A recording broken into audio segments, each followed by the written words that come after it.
4 ways British and American houses are very different. An old school lost it. It is, although it doesn't look too old school. I think this is a good, like, 3-4 years. Oh, really? I Okay. think it is. This is how he looks in my head all the time. It just always looks like this.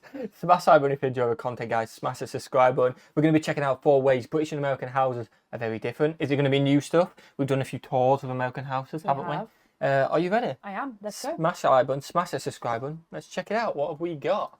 And tea drinkers that we are, we love our kettles, don't we? But they're not just any kettles. These are ones you plug in and then hit the switch to turn on the plug, because I forgot to mention that our plug sockets also have switches. Yeah, oh, that is a difference, isn't it? Yeah. I do love an electric kettle. I'm on a quest to uncover all of the memos that Britain and America lost in the pond, and one of those memos pertains to houses, the things we live inside. If you're watching this video, it's quite likely you're either inside a house right now or you're near one, because otherwise you wouldn't probably have internet access quite as easily. To anyone that might be new to this channel, come on in, get yourself a cup of tea. This isn't a genuine offer to come into my house. I'm just saying, join the channel. This is good. And hello to everybody who's been here a long time. Today we're going to look at several ways in which British and American houses are very, very different. Having lived in the United States for over... I think that's me, but I'm trying to turn it up. Oh, we had it up and you just paused it. You've done us in. I think I have. Are you ready? Is that loud enough? I think I need to switch the headphones round. Oh, the wrong way round. Okay, I think I'm good. Is that good? I've Sorry, lived in guys. my fair share of houses here, just as I did in Britain. So I think I have a decent grasp of how houses work. Even tiny ones like this one, which is about 400 square feet. I'm joking, this is a professional studio. Don't question me. And so without further ado, let's take a look at 4 ways that British and American houses are very, very different. Okay. I'm ready. The style, yeah. Neither Britain nor America is devoid of variety when it comes to their housing styles, and that's because, well, with each sort of passing phase of history comes new designs to meet new needs and just new style preferences. And because of this variety, I'm not going to cover every single one of them, because that would keep us all here until next Wednesday, which would be good for my metrics, but not good for your sanity. So let's take a look at how some of the housing styles do vary from country to country. In Britain, a lot of the distinctive styles are also tied up with the period in which they were built. So you could go all the way back to the Tudor period, and you do find Tudor housing dotted around here and there. In fact, if you go to the city of York, for example, there's quite a lot of sort of Tudor buildings there. They're quite ornate with wood paneling, and they're the sort of place that you might imagine that Shakespeare lived. But wood is less indicative of British houses than you would see in America, where wood is actually quite a common material for building houses. In Britain, from about the Georgian period onward, you're going to see quite a lot of brickwork. Georgian period houses absolutely exist. People live in them, but they tend to be these opulent looking houses that to have notable plots of white rectangle, which are just the windows. It's very nice. They look like dolls' houses that you should live in. They do, but then don't from the they? Victorian age, we just kind of give it the ones that opens up. Yeah, just give me that vibe, to be fair. And moving toward these sort of like orangey brick buildings, right? And a lot of them were terraced houses, which is what Americans would call row houses. And they just look very industrial, right? You could imagine a chimney very going British. up and getting his face covered in soot. And then we move into the Edwardian period, where houses are sort of similar to those of the Victorian age. They're just lighter colours with more chimney sweeps, if Mary Poppins is anything to go by. Now, during World War II, when the Nazis bombed the ever-loving crap out of us, a lot of the houses went boom. And then after World War II, there was a housing boom. And you started to see a build-up of new, more simple houses, kind of like the one I grew up in. Now, that's a castle. That didn't happen. But I grew up in something more like this. That's pretty That's standard not Lawrence's houses. actual house. Despite what fairy tales may suggest, most of us have never lived in a chocolate box house, but those do exist. A chocolate box house is the kind of house you might see in the Cotswolds, right? It's very quaint. Oh, yeah, I want to go to the thatch Cotswolds. roofing, and it looks like this. Oh, yeah, like with a thatch roof. What's a Cotswold? It's like a little village in England. Yeah. And it's like all like that. It's all like very. Everyone says like. I do recognise. It's like almost fake. It's so like dainty and quaint proper and old-fashioned cute thatch and like roof.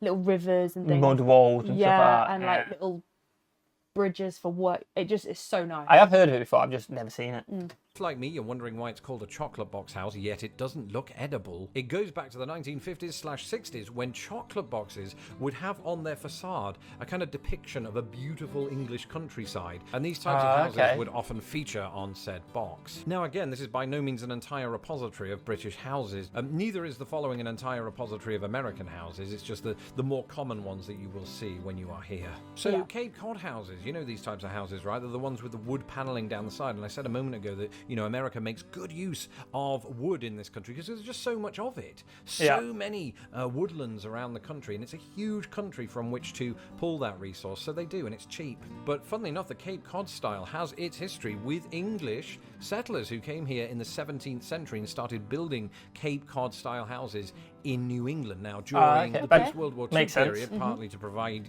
housing to veterans coming back from war, there was a revival of Cape Cod-style housing, and it started to be built not just in New England, but all along the East Coast and in the Midwest, and even out west. Anybody that's seen the Goonies will know that. And it was this style of housing that I first moved into when I moved to the United States. And I've got to say, even despite the Midwest winters, it was really warm. You'd think it would be quite drafty because of all of the gaps in the wood. You could go to specific streets or neighborhoods or areas of the United States and only find these houses for miles and miles. So I lived in one of those, but my grandparents-in-law lived in what is known as a ranch-style house. And these are sort of really low-down buildings, don't typically have 2 floors to them. And once again, these houses became popular after World War II. There was just generally a big sort of boom they're lovely, aren't they? Again, in the United States, in that regard. The 20th century, though, did see more and more revivalism of old styles. So you had, mock Tudor, or should I say revival Tudor, which more I thought we saw quite a few of them in like California area, didn't we? LA, there was like loads, the whole street. Yeah, them, and we're like, oh, that looks like a Tudor building. Yeah, it was a nice neighbourhood, wasn't it? And there was loads, they were just everywhere. Yeah, whereas like the Cape Cod one we saw before with the wood panels and stuff like that, that to me feels typical American. Not like a ridiculously rich house, but if you said a typical American, like probably I'd say standard house. That's what I would think as well. Gives me the vibes of that, yeah. Replicated the kind of Tudor buildings that you would see in England with some differences. And I've seen those types of buildings in Boston, for example. I've also seen them in Indiana. As well as that, the 20th century saw colonial revivalism, though most people don't live in those houses. Maybe one day when I get that grand piano, I'll think about it. And so that's an extremely basic and rudimentary breakdown of some of the different styles that you'll see in each country. But there's one big difference between all of the houses in both countries, and it's this. Okay. Yeah. Let's face it, it's time to face up to some home truths. Compared to America, Britain is microscopic. The United States is absolutely massive and needs to be stopped. And the same is true of... I mean, I feel this is highlighted. We both did John's reaction. Yeah. We reacted to John's, and that felt like a big house. If you had it in the UK, it's a big house. All I kept saying was, this is a small-sized garden, and I was like, this is a good-sized garden. Yeah, so that just highlights the size, doesn't it? Go and check that video out, by the way. We reacted to it. Of each country's average house size, right? So in the United States, houses just tend to be way more spacious, and we're not just talking about millionaire houses here. We're talking about your average house. So the average size of an American single-family home is approximately 1,600 square feet. In the UK, we're looking at an average of about 900 square feet. So why the difference? Well, one reason is population density. In Britain, we're all a bit packed together. Actually, that partially accounts for why everything is smaller in Britain. Not everything, not the cups. But in America, there's just so much land, and relative to that land, so few people. So, make them as large as you want, and they do. They're huge. But also, a large majority of American houses are relatively people, new, then. meaning that they were able to benefit from, building methods and materials that other countries like Britain were not. And the post-war expansion of American highways meant that this was enhanced even more. Those materials could be moved around the country more easily, and of course, this ushered in a more grand housing development. Now, all size aside, try saying that after 10 tepid tequilas, things become subtly different once you're inside the houses of either country. Yeah. Ooh, Gadget's the right word. America, coffee machines. American fridge. American fridge. Even though they are common in the UK now. Yeah. They're American, but they are called American fridges. Ice makers. Ice makers, electric kettles. I'm guessing is a big one. Obviously in the UK, not in America, electric kettles. Yeah. Can't think of it off the top of my head, but I imagine the garbage disposal thing. Garbage disposal. I still want to give one of them a go. Yeah, I still haven't tried that. Word, I don't know. I'll have to fire my graphics team. Either way, we're essentially talking about accessories, the things you have in your house that make that house work, even when you're doing the house work. So, for example, airflow, right? America's bigger on its overhead fans and air conditioning units. We don't usually use those. I mean, we like to punish ourselves, especially in the summer. But we can crack a window open and it doesn't get oppressively hot, always. And so we've mostly been fine with this situation. It does mean that insects get in. So daddy longlegs will get in the house and mosquitoes. Yeah, they do. It's a small price to in, pay for not flies. having air conditioning. You don't get too many mozzies. You do sometimes hear a mozzie buzzing about, but daddy longlegs, you're getting it everywhere. Flies. Flies as well, yeah. Some years you flies. don't get them, but then some years there's loads. Yeah. It's weird. I actually quite like air conditioning now that I've lived in the US. Speaking I of need it. insects, you also don't see in Britain those insect screens that you put in the windows, hence why they're getting in. In America, they're virtually in every house, but then again, you know, in Britain, we don't have black widows or brown recluses or the types of mosquitoes that make your face go like this. A So I can see why mosquito it's did justified. that. I mean, Bad. you still get ants, or is that just me? Not sure how they get in. Ants, Maybe yeah. cracks in the wall, or maybe through the plug sockets. The plug sockets, of course, are different in both countries too. In Britain, you have the three-pronged outlets, and in America, you sometimes have three, but occasionally two. And they're smaller in America than they are in Britain. That's one of the few things about which you can say that. Separate taps, of course, for hot and cold water. Yep. Americans combine them all into one. Where's That's the more logic? common now. Yeah, more modern builds, you just have a mixer tap, but old-fashioned, you got your separate ones. Yeah. Definitely. We've just got mixer taps, haven't we? Yeah. Yeah. In that. I'm joking. And while we're on the subject of sinks, most British sinks don't have that sort of food waste disposal thing that you press Yes, the button I and want it does that. the noise. Which we need this. We because need our it. sink broke recently. And that was because Millie had... No, well, I say Millie. We'd done the dishes, food had ended up in there. We're not going to blame anyone why. And then when we were running the water, the seal at the top, it was leaking out. And it was basically food that just got clogged up in basically the sink at the top of it. But like in the drain. And the water were holding, so then it was breaking out the seal. I fixed it though. Yeah. Bosh. Just unclogged the food and then it worked. Amazing. That was one of the best things I discovered after I didn't discover it. Somebody else came up with the idea and I just used it. But it's amazing. It's just so pleasing to know that all of that gunk gets broken down. And just don't put your hamster in there.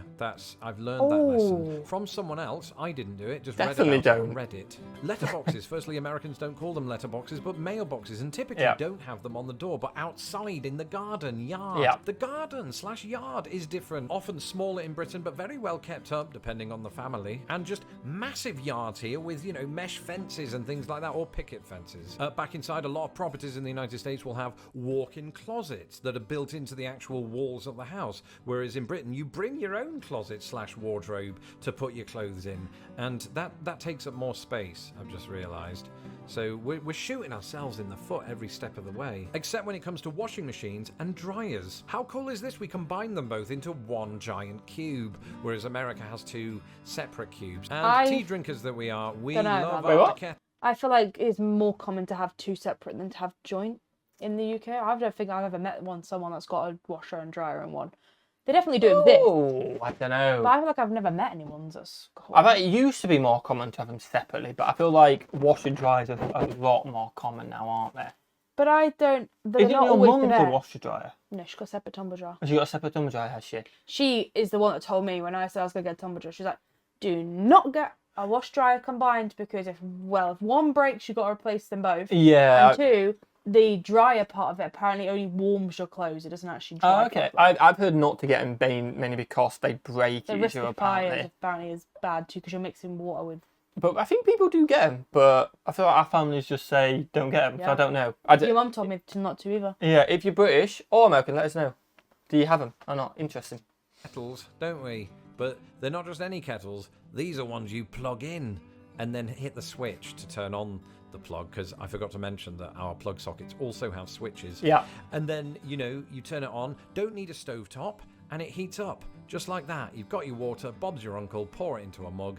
There's your cup of tea. In America, you do have the stovetop kettles, and part of me likes that because it does this really pleasing whistling sound at the end. Now, if you were paying attention during that list, you may have noticed that I touched on some of the terminological differences when it comes to housing in either country. And that brings us on to our final entry. Okay. Oh. The words, okay. Yeah. It wouldn't be Britain and America if they weren't two countries separated by a common language, and Consistently. the same is true Yep, of all the the time. housing world. So let's finish with a rapid fire round looking at those very words. So here in Chicago, I live in a flat, except in America they don't call it flat, it's called an apartment. Something else that you'll find in I feel America, like though, we use both interchangeably.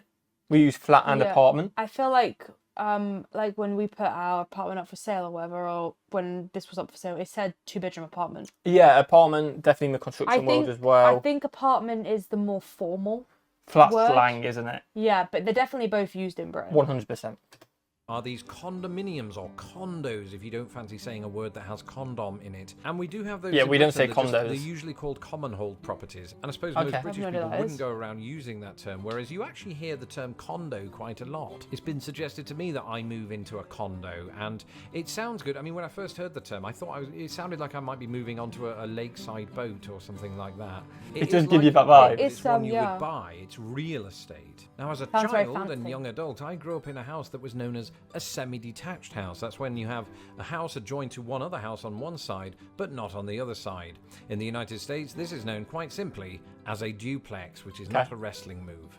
If it is adjoined on both sides with another house, then you are part of a line of houses that are known as terraced houses in Britain. In America, they're known as row houses because they're all in a row, presumably. Then there's council housing in Britain versus the projects in the United States, and that's just another way of saying public housing. That To sounds control nice, the though. electricity flow in Britain, you have the mains power. In America, you have the grid power. And Yeah. what if you're sick and tired of the place that you're living in and you just want to relocate somewhere else? In America, you would just simply move. In Britain, you'd move house. And on that note, I'm going to move out to my outro track. Ooh, would we say we move? Yeah, we would say we're moving house. Move that. Yeah, we would specify what we're doing. Yeah, would we say I'm currently moving at the moment? I feel like that would make sense. I don't know. I feel like people might not get what you're talking about. Don't know. I can't remember. It's hard. When you do these videos, it's hard because obviously you don't pay know, attention what you yeah. say in day-to-day life.